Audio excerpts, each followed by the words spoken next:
Abordagem weberiana. Olá, seja bem-vindo.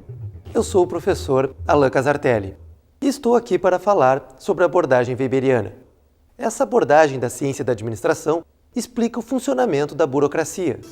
Primeiro, vamos investigar as origens históricas da abordagem weberiana, ou teoria da burocracia.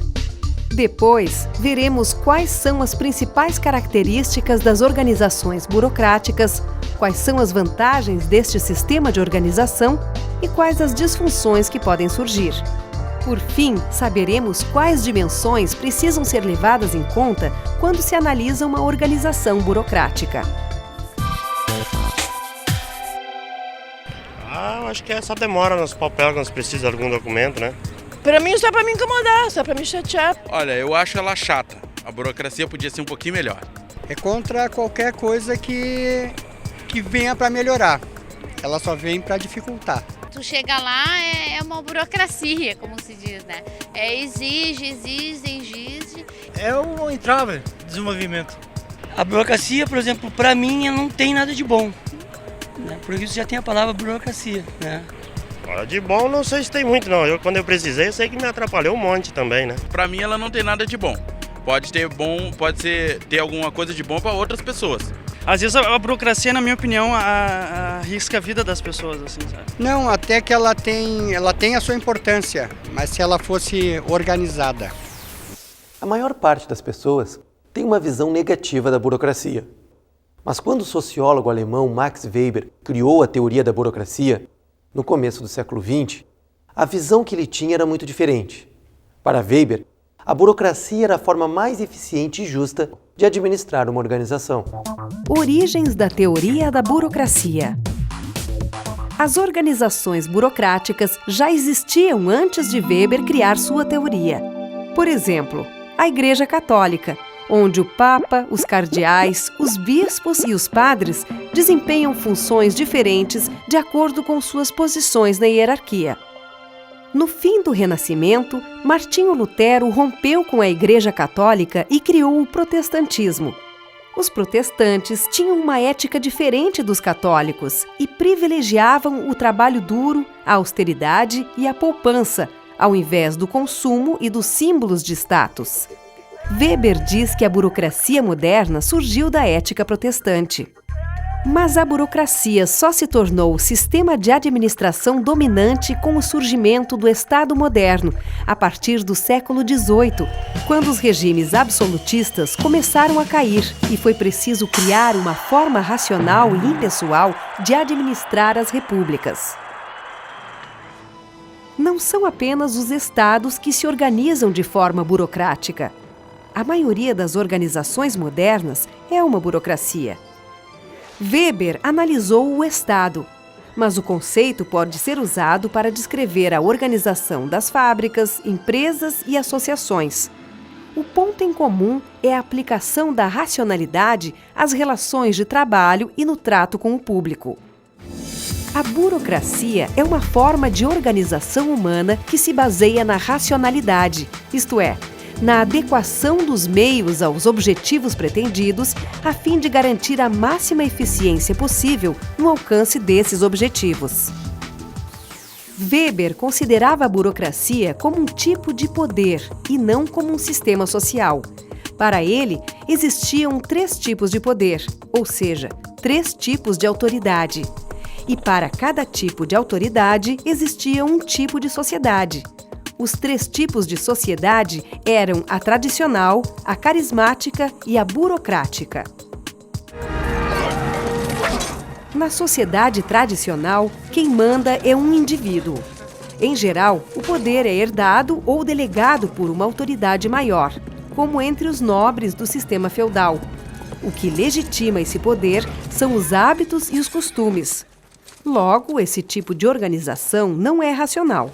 All of you know full well the great pains I've always taken never to be too strict, too rigid with the application of our laws. And as a consequence, have we not learned to live together in relative peace and harmony? Huh? An assault on the king's soldiers is the same as an assault on the king himself. A organização das sociedades carismáticas também não é racional. Só que, ao invés da autoridade ser herdada ou delegada, ela é baseada no carisma de um líder. O que conta é o heroísmo, a sabedoria ou o medo que o indivíduo pode inspirar. I'm dying in your beds many years from now. Would you be willing to trade all the days from this day to that for one chance, just one chance, to come back here and tell our enemies that they may take our lives, but they'll never take our freedom? A diferença da sociedade burocrática para a tradicional e a carismática é a racionalidade. O indivíduo se torna uma autoridade por mérito próprio, competindo com outras pessoas, em um sistema com regras iguais para todos. Isso quer dizer que no sistema burocrático, a delegação do poder é feita de maneira impessoal, formal e racional. Características da burocracia. A burocracia é, em geral, vista como algo negativo, mas Weber considerava esse tipo de organização eficiente por natureza. Para ele, as organizações burocráticas têm 3 características principais: a formalidade, a impessoalidade e o profissionalismo. As burocracias são sistemas de normas. A autoridade é definida pela lei, que tem por objetivo a racionalidade da decisão, baseada em critérios impessoais. Nós temos a normatização para os nossos atos, né, tanto administrativos quanto penais, né? Por exemplo, no que tange à elaboração do inquérito policial, nós temos a formalização, temos toda uma legislação, tanto penal quanto processual penal, que rege as nossas ações nesse sentido. Nós precisamos, né, de uma certa burocracia, né, justamente para organizar a atividade e, principalmente no nosso caso, que trabalhamos com um procedimento policial, que é o inquérito, para termos uma formalização que vai dar guarida, né, vai oficializar aquele trabalho. As pessoas são ocupantes de cargos ou posições formais. A obediência é devida aos cargos, não aos ocupantes. Todos seguem a lei. Consigo, através de formatos burocráticos, a burocracia do bom sentido, aquela, né, fazer com que você mantenha dentro da companhia absolutamente todo o conhecimento dela. Então, burocracia é fundamental. Tá? Por quê? Porque ela te orienta no seu dia a dia. Quanto mais você leva um profissional a entender e a agir de forma socialmente, mais você tem que suprir ele de ferramentas para que o controle da sua atividade operacional seja bem feito. E esse ferramental para controlar a atividade operacional vem de uma forma burocrática. As burocracias são formadas por funcionários. Os funcionários são remunerados, obtendo os meios para a sua subsistência. Para sermos delegados de polícia, nós precisamos, né, ser bacharéis em Direito, né, Ciências Jurídicas e Sociais, e sermos aprovados em concurso público de provas e títulos. No caso, o nosso concurso para delegado de polícia, ele possui 7 etapas, né? Então, a parte de conhecimentos teóricos, né, com prova objetiva, prova dissertativa e prova oral.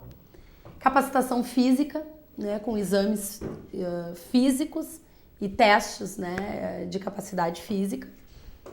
Temos toda uma questão de avaliação psicológica através de testes, de entrevistas. E temos, ao final, a academia de polícia, né, que também é uma etapa do concurso e que serve justamente para preparar aquela pessoa que mostrou que tinha as condições, né, para exercer tal cargo, para que ela efetivamente agora receba os conhecimentos específicos para o exercício da atividade. As 3 características da burocracia que acabamos de ver foram propostas por Weber ainda no início do século XX. Mas hoje, elas podem ser desdobradas em 10 características diferentes. A primeira característica é a existência de regras explícitas que devem ser seguidas por todos. O melhor exemplo disso são as leis. que regem a vida dos cidadãos nos estados modernos. Até mesmo quem faz as leis precisa segui-las. A segunda característica é a formalização das comunicações internas por meio de memorandos escritos, formulários e manuais. A existência destes documentos permite descobrir os responsáveis por cada ação dentro de uma organização e remontar os processos que levaram a erros ou a sucessos. A terceira característica é a divisão do trabalho de acordo com os objetivos da organização. Uma fábrica funciona com operários, mas também precisa de diretores, faxineiros, contadores e muitos outros especialistas. Sem eles, para garantir a manutenção da organização, os operários não podem trabalhar. O quarto traço característico da burocracia é a desvinculação dos cargos em relação a seus ocupantes. Tanto o presidente da organização quanto os auxiliares de escritório podem ser substituídos por outras pessoas. Quando eles vão embora, seus cargos não são extintos. A quinta característica é a divisão dos funcionários em diferentes graus de autoridade. No Exército, por exemplo, existe uma hierarquia bem definida. Os militares de patente mais alta dão ordens e supervisionam o trabalho dos soldados com patentes mais baixas. A sexta característica é a existência de regras claras tanto para os funcionários quanto para os chefes. Estas regras garantem que o trabalho seja feito sempre da mesma forma, evitando erros e tornando mais fácil fazer previsões. Sétima, os funcionários são escolhidos com base na competência técnica e no mérito, não em preferências pessoais. Por exemplo, para entrar na universidade, que é uma instituição burocrática, você teve que fazer as provas do vestibular e mostrar sua competência técnica. A oitava característica é a separação entre os proprietários e administradores da organização. Muitas empresas familiares enfrentam problemas porque às vezes os proprietários não são preparados para administrar. Por isso a separação é vantajosa. O nono traço característico da organização burocrática é que todo funcionário é um profissional.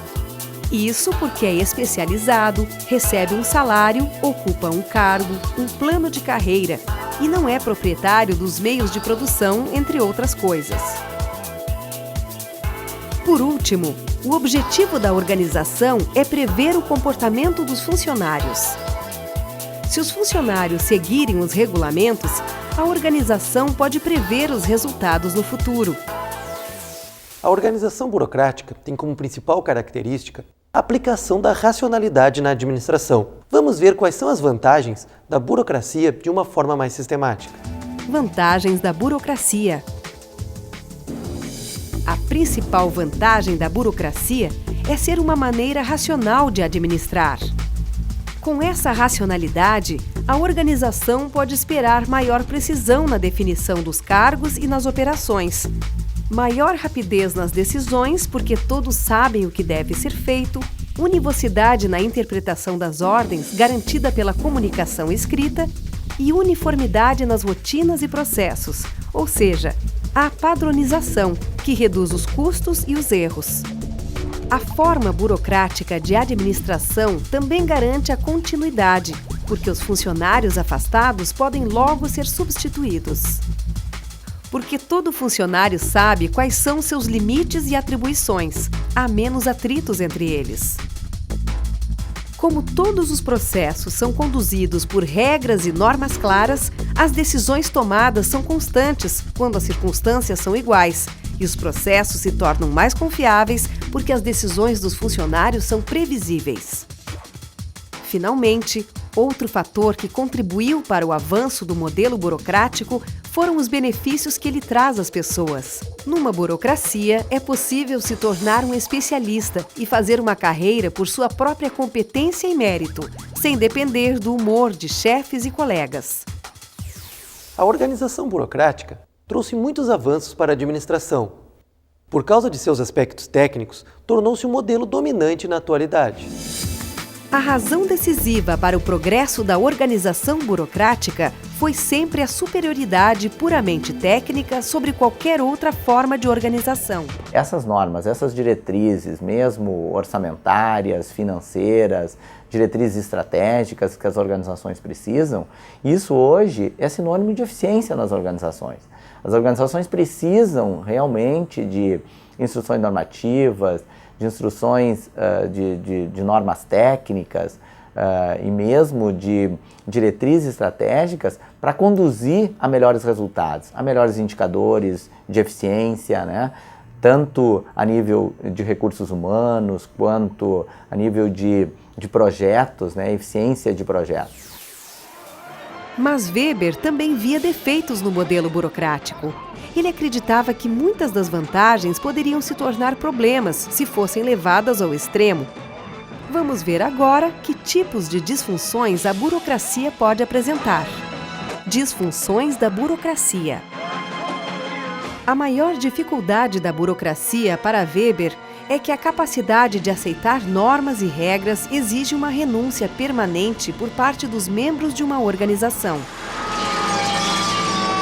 As organizações burocráticas tendem a assumir aspectos das organizações tradicionais ou carismáticas, porque nelas as relações de disciplina são mais naturais e afetuosas.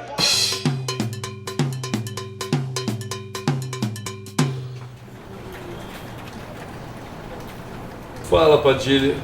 Ô chefe, tem uma pessoa ali no balcão pedindo uma autorização para fazer um puxadinho no quintal. Volta e diz a ela que ela preencha um requerimento RPPQ 27. O problema é que ele não tem os comprovantes de votação das últimas 3 eleições. Nesse caso, temos que olhar o regimento interno. Mas é provável que ela tenha que preencher o requerimento RPPQ 31 e anexar junto à Justiça Eleitoral. O sujeito disse que já preencheu o requerimento RPPQ 27. Diz que não sabia das exigências dos comprovantes de votação e que ele veio de Cacimbinha e que não costuma vir muito à capital. E ele perguntou se nós poderíamos fazer vista grossa. E ele traria no próximo mês. Nem pensar. Nem pensar. Diga a ele que vamos protocolar o processo dele no mês que vem, então. Chefe, coitado do homem. E a gente poderia enviar um anexo ao processo justificando a falta dos comprovantes. E o senhor poderia telefonar para o supervisor? Quer cafezinho?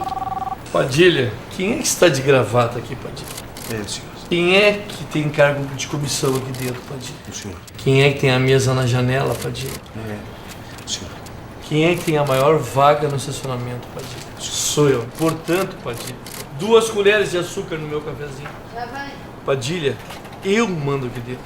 Volta lá e diz àquele infeliz que nada podemos fazer por ele, correto?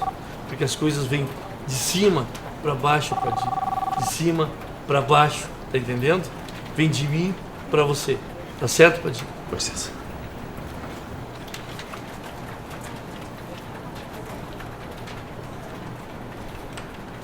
Dona Jussara, acabaram os clipes, meus clipes de papel. Tem mais? Deixa eu ver, peraí. Não, Padilha. Tem que buscar lá no almoxarifado. Certo. Eu vou descer lá. Padilha, tem que preencher o requerimento A17. A17. Peraí que eu te ajudo. Eu tenho aqui, daí eu especifico aqui clipes de papel. Minha avó.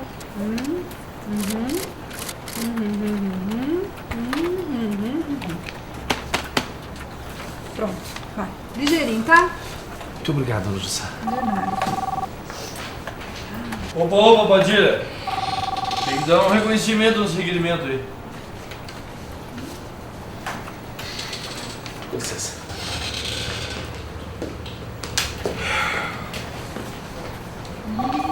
Chefinho, Fala, Dona Jussara.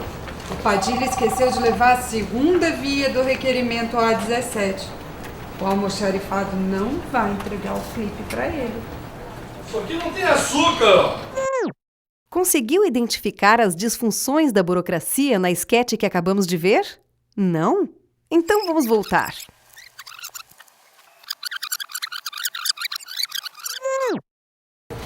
O sujeito diz que já preencheu o requerimento RPPQ 27. Diz que não sabia das exigências dos comprovantes de votação e que ele veio de Cacimbinha e que não costuma vir muito à capital. E ele perguntou se nós poderíamos fazer vista grossa. Uma das disfunções mais comuns da burocracia é a transformação das normas e regulamentos em fins. Isso prejudica a flexibilidade e gera atritos com o público. Nem pensar. Nem pensar. Diga a ele que vamos protocolar o processo dele no mês que vem, então. Chefe, coitado do homem. E a gente poderia enviar um anexo ao processo justificando a falta dos comprovantes. E o senhor poderia telefonar para o supervisor? Outro problema que pode surgir em uma burocracia é a categorização das decisões, que passam a ser tomadas em função das normas e da autoridade, não pelo conhecimento. Além disso, os funcionários mais poderosos tendem a abusar da autoridade. Isto é perigoso, porque os cargos são despersonalizados, ou seja, é fácil substituir um funcionário de forma arbitrária. Padilha, eu mando aqui dentro. Volta lá e diz àquele infeliz que nada podemos fazer por ele, correto? Porque as coisas vêm de cima para baixo, Padilha. De cima para baixo, tá entendendo? Vem de mim para você. Tá certo, Padilha? Dona Jussara, acabaram os clipes, meus clipes de papel. Tem mais? A burocracia também pode gerar um excesso de formalismo, que em geral se traduz em uma profusão de papelada. Mesmo que essas formalidades não façam sentido no processo de trabalho, os funcionários estão tão conformados a elas que não as questionam mais. Daí eu especifico aqui clipes de papel.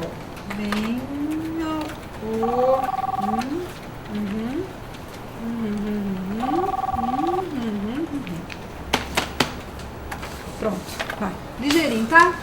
Muito obrigado, Dona Jussara. De nada. Opa, Padilha. Tem que dar um reconhecimento nos requerimentos aí. As disfunções existem porque a burocracia não leva em conta o que se chama de organização informal dos seres humanos. Mas a burocracia pode ser mais ou menos flexível conforme a dimensão que analisamos. Dimensões da burocracia. O pesquisador da administração chamado Richard Hall propôs 6 dimensões de análise para as organizações burocráticas. Quando há escassez ou excesso de burocratização em alguma delas, aparecem as disfunções. A primeira dimensão é a divisão do trabalho. Quando a divisão de trabalho não é nem superburocratizada, nem sofre de falta de regulação, a organização opera com eficiência. Mas se não há regulação suficiente, ocorre uma desordem na divisão do trabalho, que gera confusão entre os funcionários. Por outro lado, se existe especialização demais entre os funcionários, a divisão do trabalho fica rígida e os funcionários se tornam pouco flexíveis. Por isso, a atribuição de funções deve ser bem dosada. O mesmo acontece com a hierarquia de autoridade. Se ela é bem dosada, os processos são eficientes. Porém, se os chefes não têm autoridade suficiente, não conseguem aplicar suas decisões. Já se os chefes abusam da autoridade, podem acabar impondo decisões prejudiciais para a organização. A terceira dimensão da burocracia é o conjunto de normas e regulamentos.